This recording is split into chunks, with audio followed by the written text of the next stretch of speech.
Hello and welcome to this video. I'm Brooke Cormier. I'm a self-taught painter who has been working full-time as an artist for the past 8 years.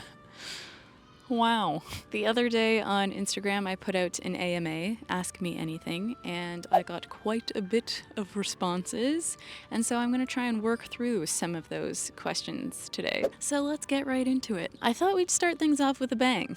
Why not? This is quite a loaded question, and it is best advice for where to start being a full-time artist. And I get this question a lot. For somebody who is trying to make art their full-time career, what is the best advice that I can give? And I think that there are many different ways that you can make a career for yourself as a full-time artist, and I can only really speak from my own experience and the type of career that I've built for myself. And the best advice that I can give would be to practice your craft every day, or as much as humanly possible, because the cold hard truth of it is that if you can't sell your work, then you can't make a living from it. And so your work has to be at a level where people are willing to buy it, people are interested in what you're creating, and they want to pay money for it. And so that comes with improving your art and finding something that works for you, that you enjoy making, that people also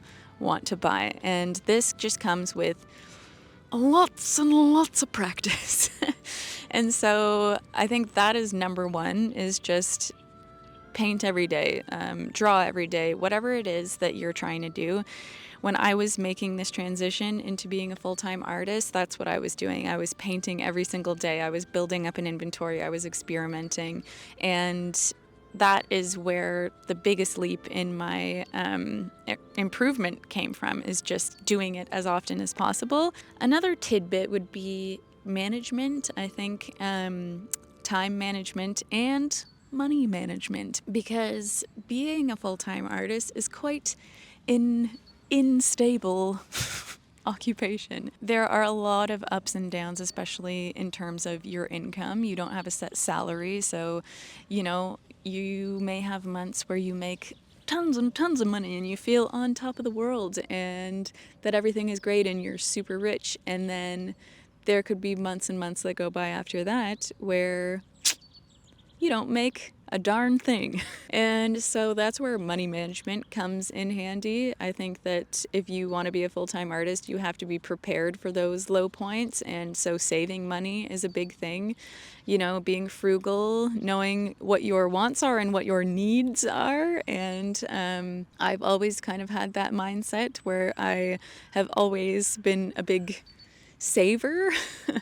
And so that gives you much more stability when it comes to those low points. You can kind of have money put away for when times get tough. And then also time management. Time management is a huge thing, especially, you may have a full-time job right now. And so being able to manage your time in a way that you have time to dedicate to making a full-time career from your art, aka practicing and maybe building a website and sharing your work online or in person. Those things take a lot of time, and so time management is just like a big key. That is something I am still working on, but it's a work in progress. Okay, on to the next. How did you learn cinematography? Your works are stunning. First of all, thank you so much. I am self-teaching cinematography. Before starting YouTube, I had zero experience with filmmaking, and honestly, I have been using YouTube as my biggest teacher.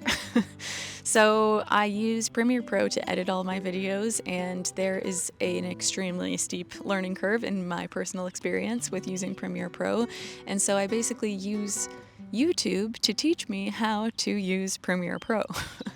And that's how I edit my videos. And in terms of how did I know what equipment to use and stuff like that, I was lucky enough to have a good friend of mine who is a YouTuber who basically recommended me all of my camera and video equipment within my budget, and I bought a lot of stuff secondhand, which helped a lot with keeping the costs down.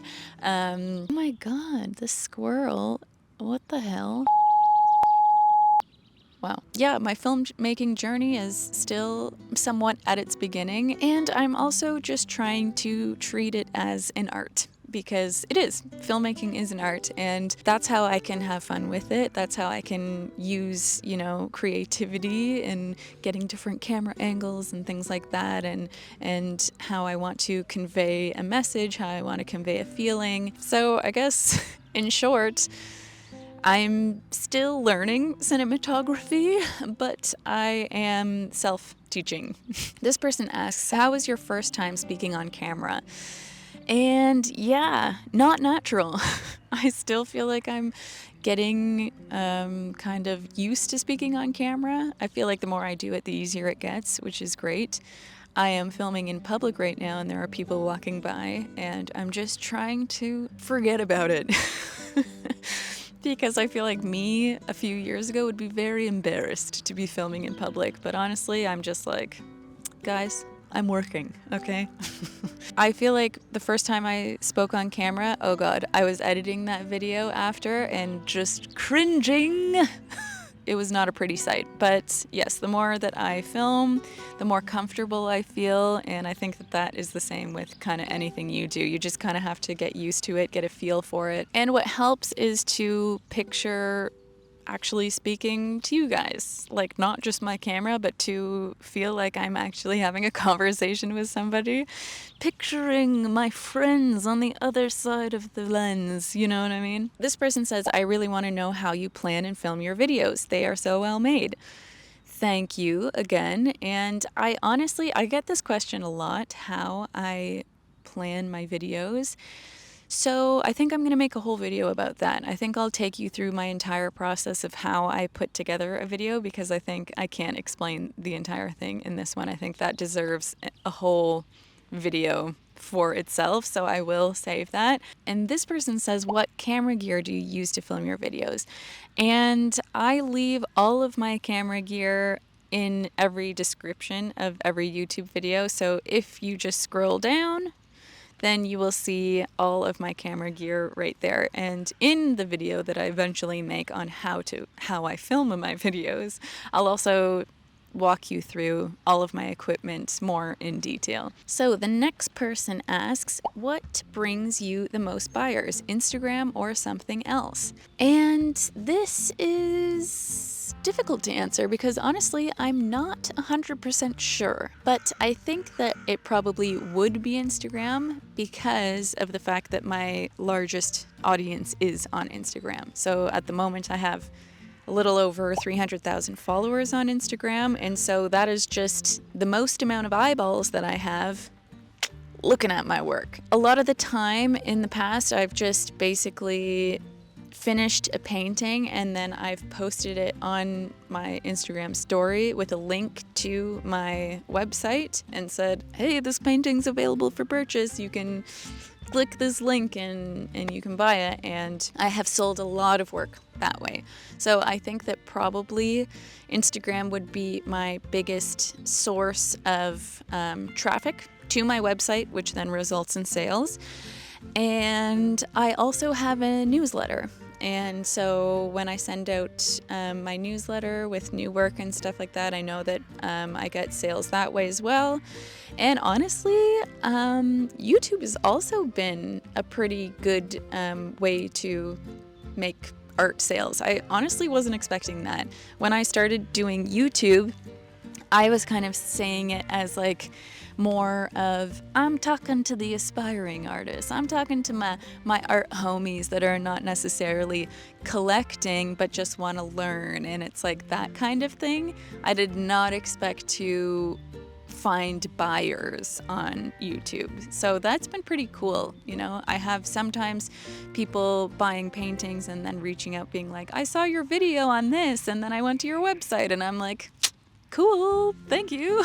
Yes, to answer your question, I think that Instagram would be my biggest source of sales. And then newsletter and YouTube. So next is, how did you first begin building an audience? Was it organic or an organized effort? And I would have to say definitely an organized effort, because I feel like if you want to build an audience, you have to put in a lot of effort.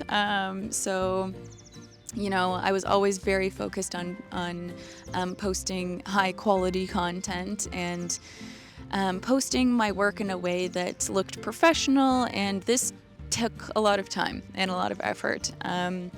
But from there, the growth was quite organic. So when I started Instagram, that was in 2016, I think. At that point, there were no Instagram Reels, and it was a different time on the internet, and it was a great time. I feel like there was a lot of opportunity for organic growth, and so how I was able to reach a wide audience was actually being featured on art accounts who had really big followings. So they would find my work and then repost it and tag me in it, and then people would then visit my profile and follow me from there. So I gained a lot of followers that way. The biggest point for me was when somebody reposted one of my paintings on Reddit, and it made it to the front page of Reddit, and they linked my Instagram account. And that was just crazy. Like that was really like bing, like it was just such a snowball effect.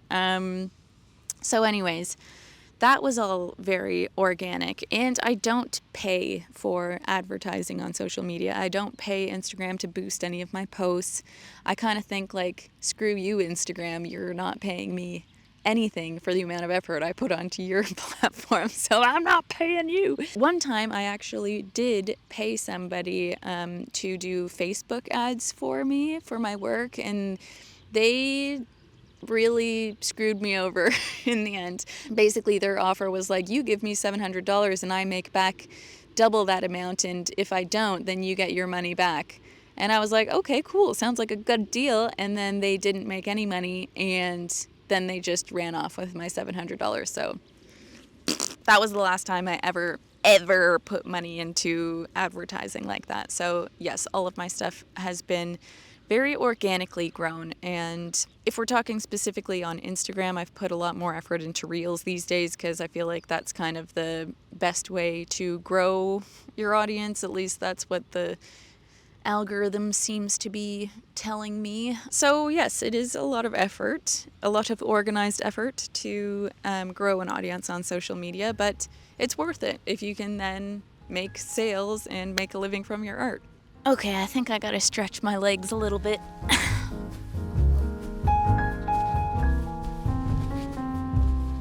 So, next question. How do you know when your art is good enough to sell?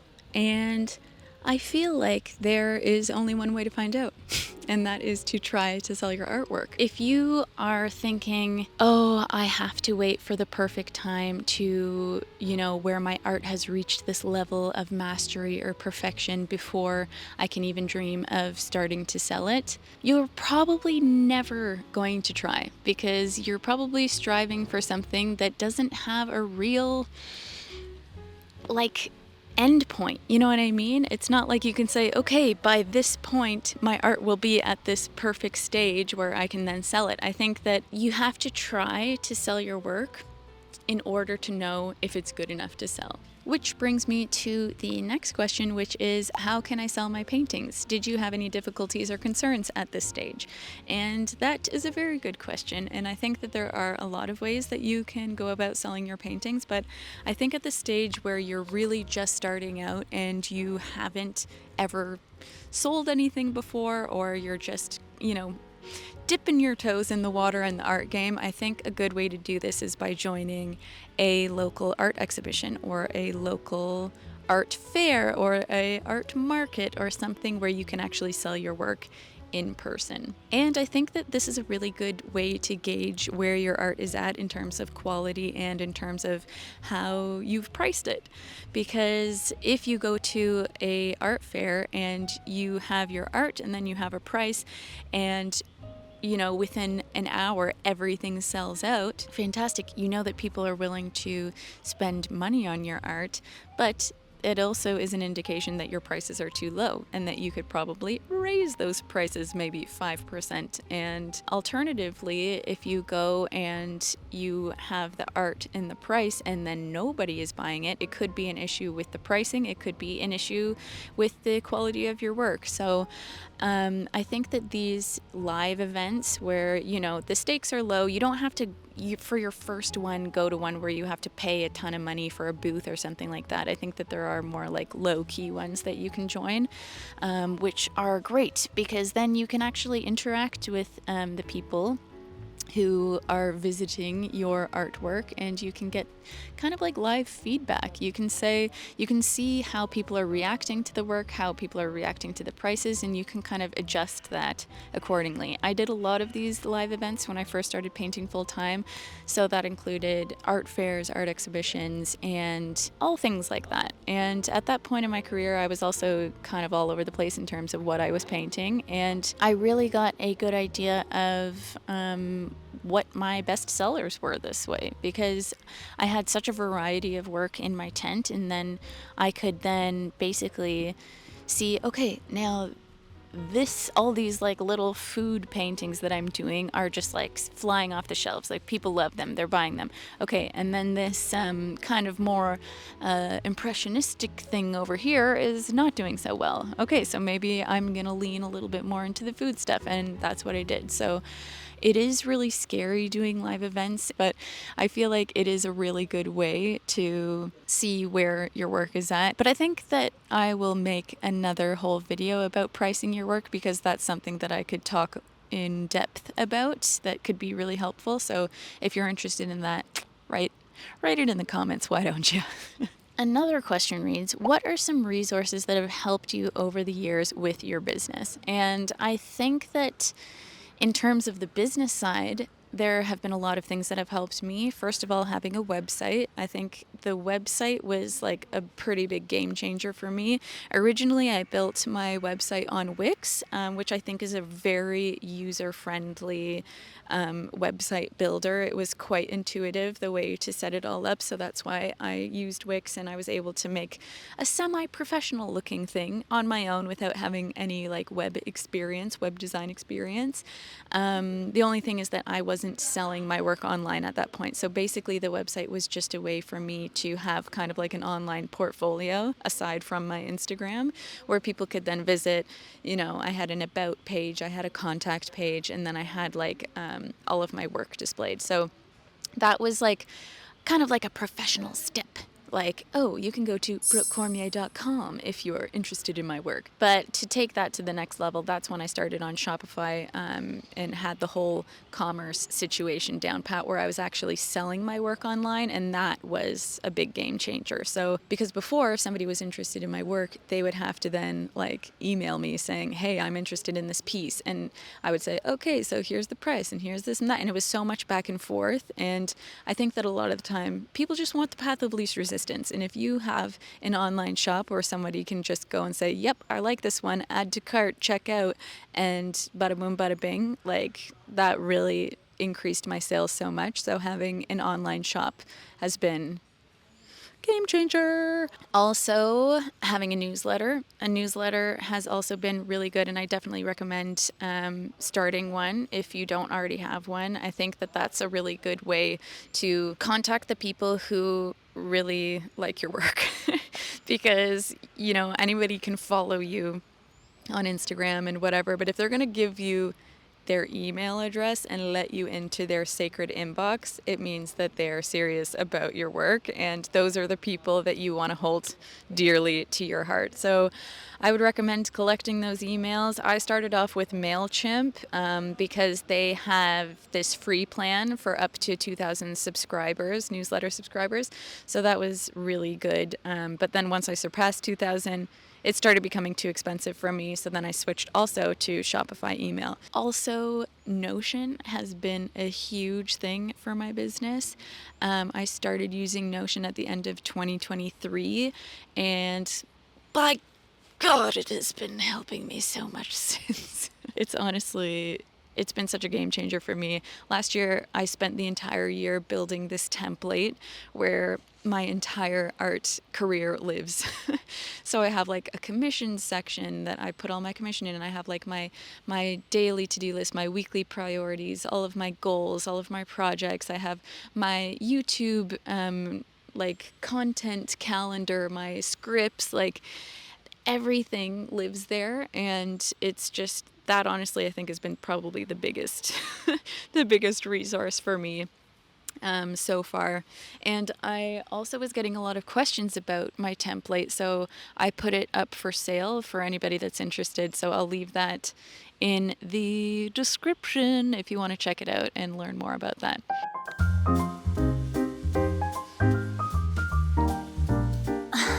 Okay, next question. This person says, if you weren't an artist, what other jobs do you think you would like?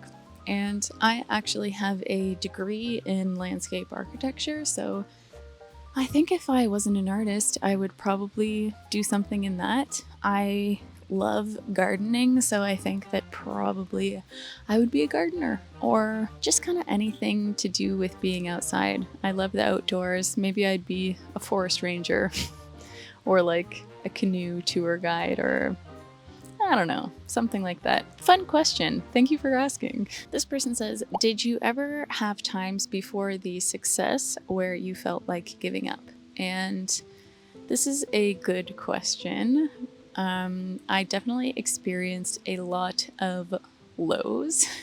I experienced self-doubt and, questioned whether I was cut out for this, whether I was good enough, and all those kinds of things. Through it all, though, I don't think that I ever felt like giving up completely, because I always thought to myself, like, this is my passion and I am definitely going to be giving everything that I have into this, and I just always told myself that I was going to make this work. So sure, there were times where I kind of like felt like giving up, but I never really allowed myself to.